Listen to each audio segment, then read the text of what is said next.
Hi everyone, this is Nafish. In today's lecture, we're going to go over image thresholding and how can we mask and find out the region of interest in a particular image. So this is a very fun exercise I'll be going over today and hope you guys will enjoy it. So first of all, we have to import openCV and then matplotlib and then NumPy. NumPy is required because we're going to do some numeric operation. Matplotlib, we're going to do some plotting. And for all the thresholding and masking, we need this openCV library, okay? So let's import the image we're going to work on. First run this line and then let's import that image we're going to work on. So img, then cv dot imread. You press tab and that's going to pop up and then write down the name of that image. I have already downloaded that image as sample stop sign .jpg. And this is, since we're reading in opencv, the color channel format is first blue, then green, then red. However, if when we are trying to display that in matplotlib, that's going to be rgb. Okay, so we have to do a conversion here. plt, let's write down the plotting first. Plt dot im show and then img. Okay, so if I do not do the conversion, you will see how this looks like, that image. So this stop sign is blue rather than red, okay, because I haven't converted as RGB. Okay, so we have to do the conversion right here in the middle. So for that, img RGB, creating that variable where we're going to create store that RGB image, and then call cv the cvt color, that's going to convert the color, and then call that image we're going to work on img, and then again call cv, then color, write down and press tab, and that's going to pop up and give you all the options you can convert. So we need basically color, then bgr to rgb. So bgr to rgb, there it is. Okay, so and now we have to change the variable here. This is image rgb. Okay, so let's display this image now. Okay, and you see the correct image just displayed. Okay, and we also need to write down plt.show, so that's going to get rid of this line right here. Okay, run it. So this is the image we're going to work on. And for image thresholding, we have many options. Today we're going to go over just global thresholding.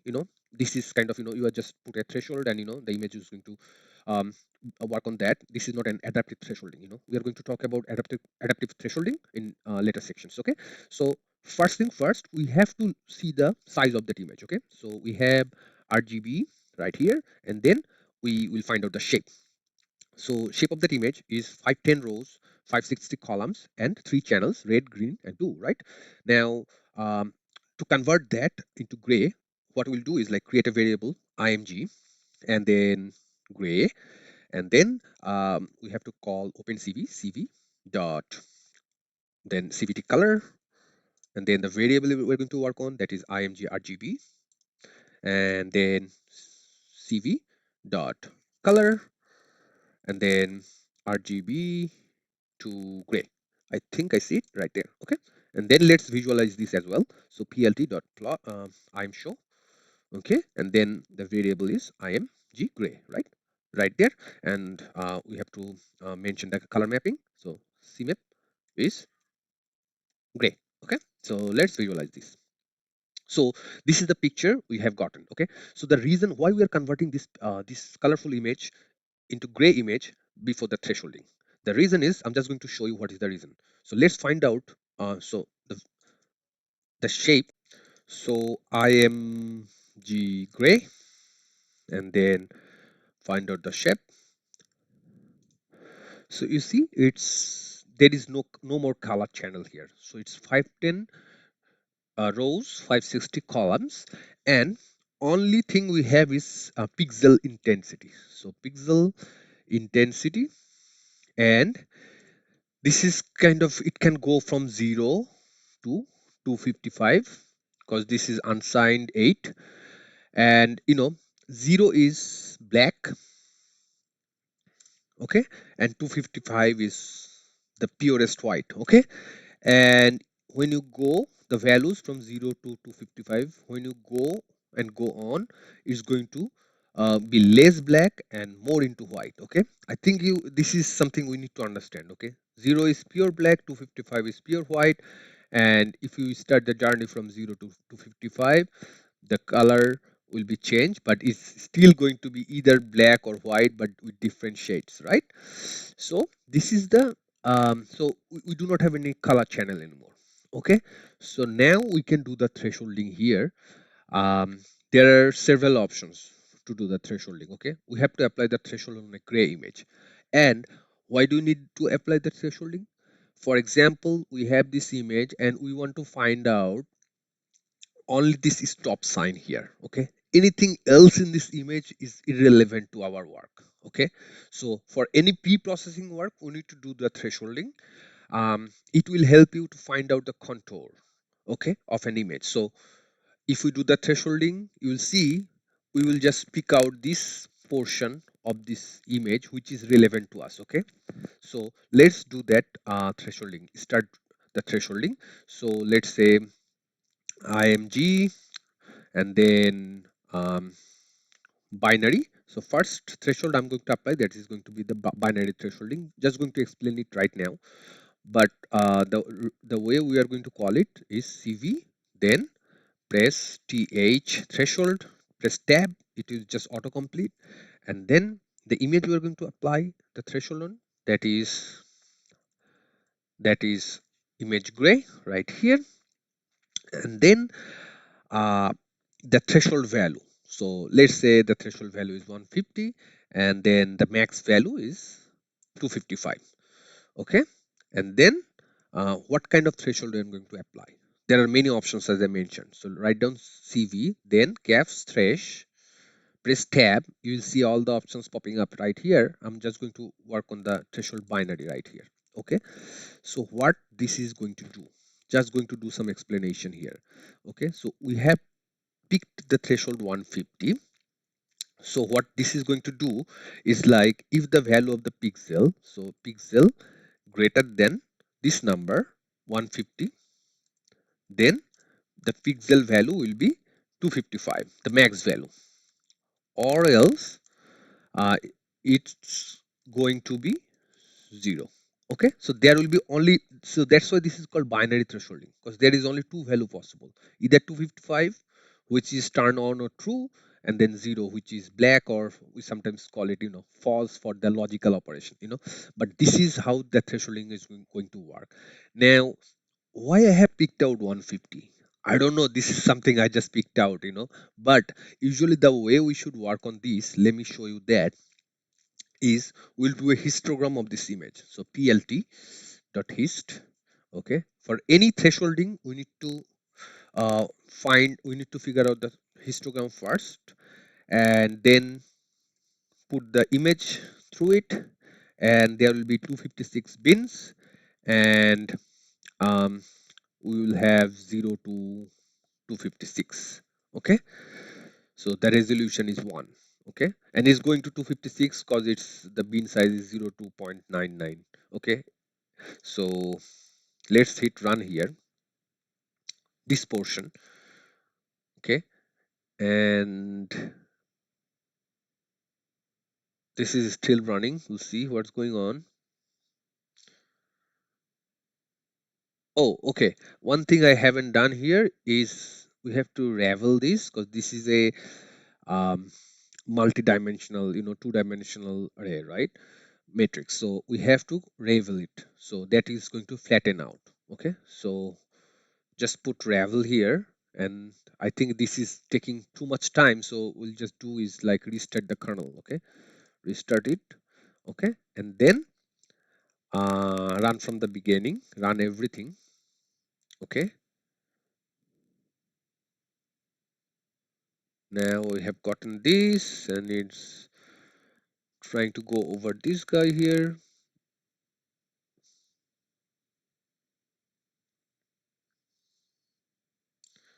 I think it has to be a ravel like this. Okay,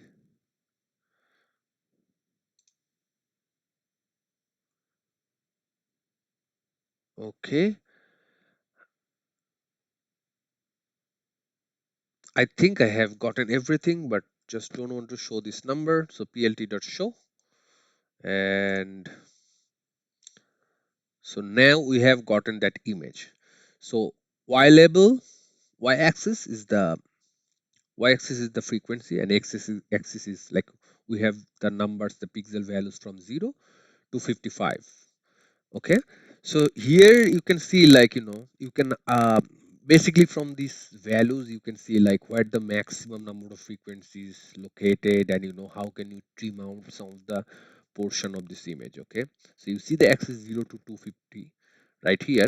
So you know this is kind of the histogram representation of this image. Okay, so this is basically, you can such say like, hey, rather than using 150 here, I can just use, let's say, a lesser value, like let's say like using 100. Okay, and basically this is something you can play with after looking into the histogram. Okay, but let's get back to into the thresholding option. Okay, so we have ran this, and let's visualize this image. So plt dot I am show, and then the variable is image binary, and then going to do the color mapping. Okay, and then let's visualize this. Okay, I think there is two things will be returned from this function. One is the threshold value, so let's say red, and then image binary. So basically there are two values returned. One is the threshold value and one is the image itself. Okay, so let's run it, and then this guy. Okay, so this is kind of doing the thresholding. You can see like you can kind of visualize this contour, but we want to have more things cut out from this image. So let's say 200 is the number we are going to use as a threshold, and let's visualize this. And you see, you can just pick out this top line. Okay, so you can just everything else in this image you can just forget about, and this is the one you are interested in, and this is the contour you are looking for, right? So this is one type of thresholding that is called the binary thresholding. There are others, and I'm just going to plot those right here. Okay, so copy this and paste these 4 times, and then let's change the name of the thresholds right here. Okay, so I have the binary first and then binary inverse. The binary inverse is just going to do the opposite. So here, if the pixel value is greater than the threshold, is going to be 0, or else is going to be 255. Okay, I should write down threshold here rather than a specific number. Just write down threshold. Okay, because we are going to change those numbers, right? So okay, there. Okay, so for the second one, so that was the binary inverse, and then if you just press backspace here and press tab, you will see some other options as well popping up. Let's do the truncate. So this is how this truncating threshold works. Is like when the pixel value is greater than the threshold, the pixel is going to be the threshold. Okay, is going to be cut off at the threshold value. So, and then or else it's going to be 0. So there are only two values. One is the threshold value, or it's going to be the 0. And then the last one is, let's see what we have. Let's pick out the 20. So this is another type of threshold that's going to be, if the pixel value is greater than the threshold, then the value is going to be 255, or else it's going to be 0. Okay, so this is like, sorry, the pixel value is going to be the pixel value here.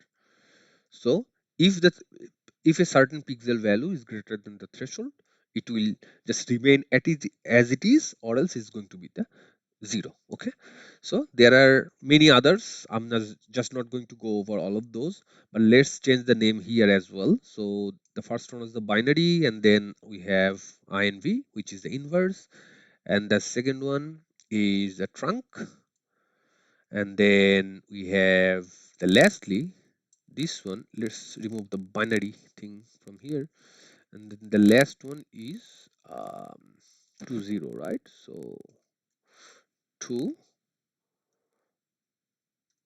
2 0. Okay, so we have gotten 4 of this different thresholding. Run this, and then let's plot all the image we have gotten so far. So this is the 4 images using the threshold. Then we have the gray image and we have the color image, right? So let's create a subplot, plt.subplot, and we are going to display 6 images in total. So we need 2 rows and 3 columns. So just creating 6 positions, right? 2 times 3 is 6. And then the first in the first position, we are going to have copy this guy and then paste it here. We are going to display that just the original image, which is img RGB. Okay, so this is our original image. Then we converted that into a gray image, right? So copy this guy. Let's remove this guy. Okay, then the second position, we are going to plot the gray image. So backspace, press tab, popping up the gray space right here. Okay, then the third position, we are going to have that binary thresholding. So we have that binary. Okay, then in the fourth position, we are going to have, let's say, that inverse, right? So binary inverse right here. Okay, and then we have our, in the fifth one, we have the truncated one. So trunk, and then we have the last one, or in position sixth, we're going to plot that to 0. Okay, and I think we have to write down gray in all of these except the first one,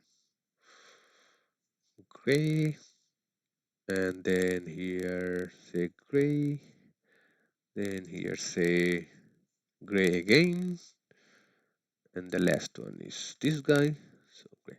Okay, so hopefully things will run. So let's see how it looks like. So here it is. So first one is the original image. The second one is the grayscale image. Third one is the binary. Fourth one is the inverse of this. So inverse of this image is this guy. And then the fifth one is the truncated one, which is little bit lighter than the gray image. Okay. And then we have the last one, which is 2 0. Okay. So one thing is, we wanted to just focus on the stop sign itself, and I think more or less we are getting there. You can just change the threshold values, and try to see how it changes these images here. Okay, so this is up to this portion. Let's move into another topic, which is the masking. Okay, so as I mentioned, like, here we can just sense the contour. Okay, so we can find out the contour of these images, and this is very useful for pre-processing or finding out the contour, or doing some other image processing stuff. But we can also use a mask, which will, for example, like, since this position is our point, our region of interest, we just want to get this portion out of this image. Okay, and for that we need to use a masking. Okay, so to do the masks, so let's create a image, with the same size of this original grayscale image. So let's say mask is equals to cv.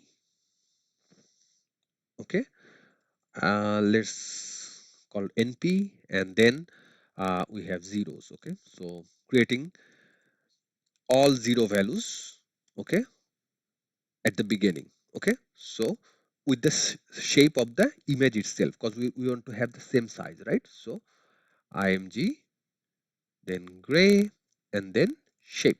So it's going to create a matrix with the same shape of this guy, but with the pixel values of 0, right? And we cannot go beyond this um, integer 8. Okay, so this is the max value 255.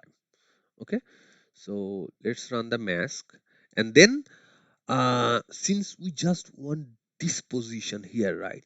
Okay, so we are just going to put ones in these locations. Okay, one is like, in other sense, turning it on, which is 255. Okay, so mask is equals to, so let's imagine, like, it's like looking at the scale, seems like it's going from, let's say, 50 let's cover this the bottom one first. So in the bottom position, let's say the stop sign is like, from 70 to 200. We can play with it later, but let's say just rough estimation. And then in the vertical way, one is like, let's say, uh, 50 to 200. Okay, and we're going to put everything 255 in those locations. So we had everything zero here, right, at the beginning. Then we're just trying to imagine this is the region where we want to have like all true values or white. Okay, and then let's run it, and then let's visualize this. Okay, so plt.im, let's visualize the image we just created. Okay, and then we have the mask. Okay, oops, think it's just mask and then gray. Okay, and then run it. Okay, so we have created a certain portion, you know, that image is like whole black, but this portion is only white. Okay, and then what we're going to do is going to do a bitwise AND operation. Just going to show you right now. So masked image is cv dot bitwise, and so this is same like a AND operation we have learned before, in our school or in colleges. So bitwise and then the the syntax is I have to write down the image twice. So image gray, then the image gray, and then mask is nothing but the mask variable. So let me just spend a line on this. What is this bitwise AND, right? So this is just going to do a pixel by pixel AND operation. So remember, 0 and 0 is what? 0, right? So black is 0, right? So if you go by pixel, it's just going to see, um, whenever it is like 1 and 1 is going to give you 1, or else everything is going to be 0, right? That's how the AND operation works. So this portion is 1, right? And when it's going to go and slide in that image itself right there, okay, this is the portion only going to be visible, and everything else right here is going to be nothing but, just a black thing. Okay, so let's have the input, like let's visualize this. Let's run it first. Okay, and then plt dot im show, then we have that must image, and then let's say um, gray here, right? So let's visualize that image. Okay, okay, so here seems like we are able to filter out the stop sign itself. Maybe, we have to expand it a little bit right here, maybe let's say 220. And I can just, instead of gray image, I can just use that RGB image itself, like try to see what's going on there. um right there. um Oh, this is, I have to change this one as well. So RGB, and then run. And okay, so I am able to filter some of it, just getting that region of interest. I can do something else as well, which is the inverse of mask. So I had the mask here, right? So I can do another filter called mask inverse, which is then called cv dot bitwise not, which is the inverse of the mask, right? So let's run this guy here, and rather than using mask here, let's have the mask inverse. Okay, right there. And what we will expect is like it is just going to hide the stop sign, and everything else is going to be visible. So let's run it. And you see, just able to hide it down. So there are many operations. I'm not, in this video just trying to see, like, how we can operate with um, different thresholding, different bitwise operation, and masking These all will be required for any pre-processing. So I hope you guys learned something. We'll talk to you later in other videos.